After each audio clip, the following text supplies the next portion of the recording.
Hello! In this video we'll be covering the first basic hand stitches.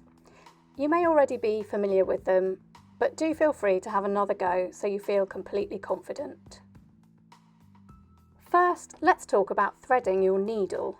I often like to use double thread as it's stronger. The way I thread it is like this.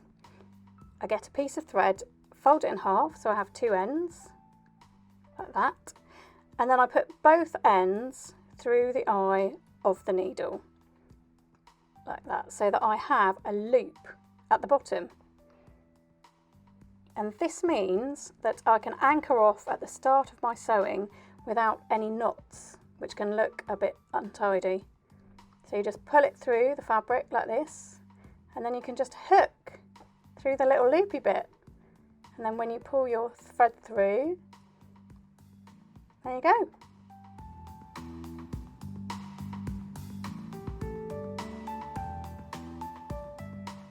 So the first stitch we're going to look at is called running stitch. I mostly use this for tacking, which is holding fabric together before sewing it with a stronger stitch afterwards. It's particularly useful when your fabric is very slippery, like chiffon or satin, or when you feel pins might mark the fabric, and it's handy when you're trying to put a tricky zip in. I've doubled my thread, but if you're using a fine fabric, you may just want to use single thread and tie a knot in the end. So I usually anchor this off in the way you've seen before, and then you just push the needle through all the fabric and come up and then go down and up and down. Depending on your fabric, you may need to do your stitches singly like that, or you might find you can do a lot at once like this. Just to pull that out, and that's all there is to it. It very lightly holds everything together, and it can be easier to put under the machine than pins, but it is more time consuming.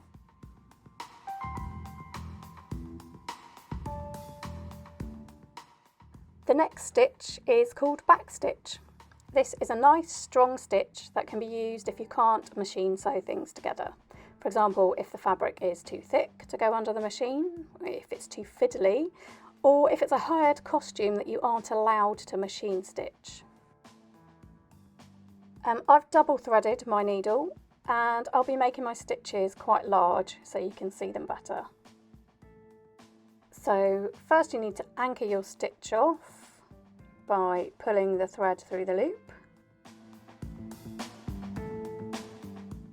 And then you want to go over it in the same place a couple of times to make it secure.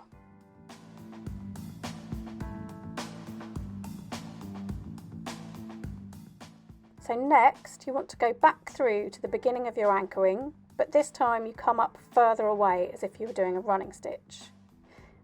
And now you go back to the end of the first stitch and push the needle in there, and come out again farther along than the end of the second stitch, and go back in again. I bet you can see why they call it backstitch.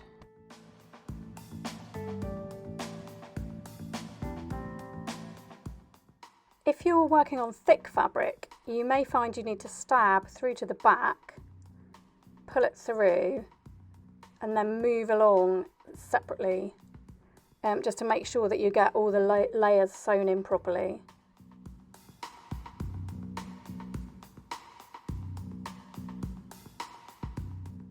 When you've finished, just do a few more stitches over and over to anchor it down. Now, I always knot the thread, and I do that as close to the fabric as possible. I'll put my finger there actually, I find that helps. Just sew back through one more time, and that gives it a neat finish before you chop it off.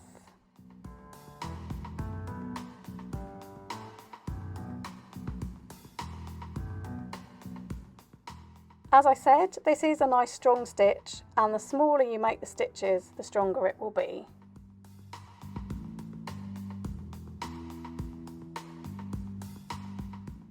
So obviously you can use running stitch for most tacking jobs, but if you need to hold down a large area, like a sleeve outer and lining, or layers of a corset, you will need a larger stitch.